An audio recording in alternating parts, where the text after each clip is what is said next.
नारायण नारायण। आज का विषय है भाव न हो तो परमार्थ नहीं होता। गृहस्थी में जैसे पैसे की ज़रूरत होती है वैसे परमार्थ में भाव आवश्यक होता है। गृहस्थी पैसे के बिना करना संभव नहीं, परमार्थ भी भाव के बिना नहीं होता। जैसा तुम्हारा भाव होगा वैसी तुम्हें भगवान की प्राप्ति होगी।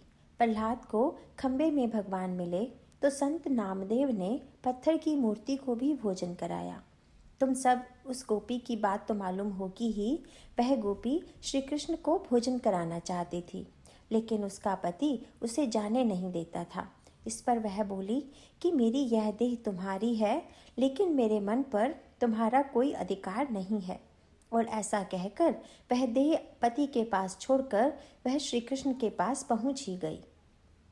उसी प्रकार हमें परमार्थ में हमारा भाव होना जरूरी है, लेकिन हमारे केवल ऐसा कहने से क्या लाभ। हम जानते हैं कि भगवान सर्वव्यापी है, सर्वसाक्षी है, फिर भी क्या हम पाप करने से डरते हैं?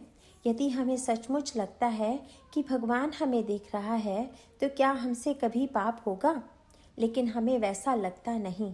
हम जैसे आस्तिक को भगवान चाहिए, लेकिन केवल अपनी सुविधा के लिए, यानी गृहस्थी तो हमें चाहिए ही और फिर उसमें भगवान भी होगा तो अच्छा।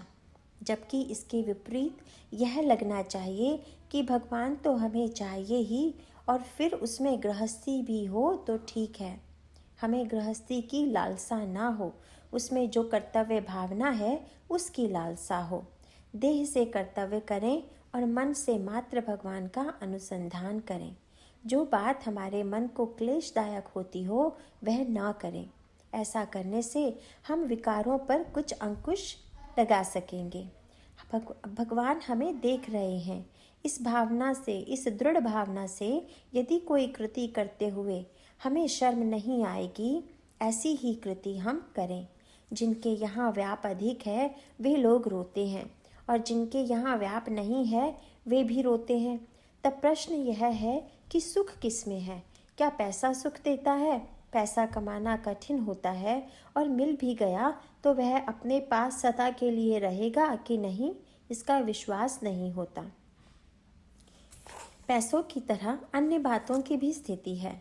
सभी प्रकार से सुखी ऐसा गृहस्थी में कौन है? हर एक को किसी न किसी प्रकार की शिकायत होती ही है। हर एक को लगता है कि आज की अपेक्षा मैं कल अधिक सुखी बनूंगा।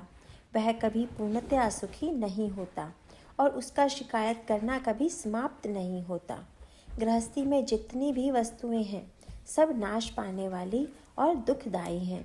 इसीलिए गृहस्थी असत्य है, ऐसा अनुभव खुद गृहस्थी ही देती है।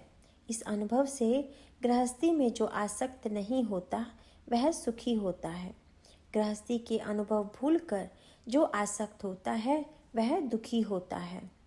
सुख समझदारी में है और भगवान का हो जाना ही सच्ची समझदारी है।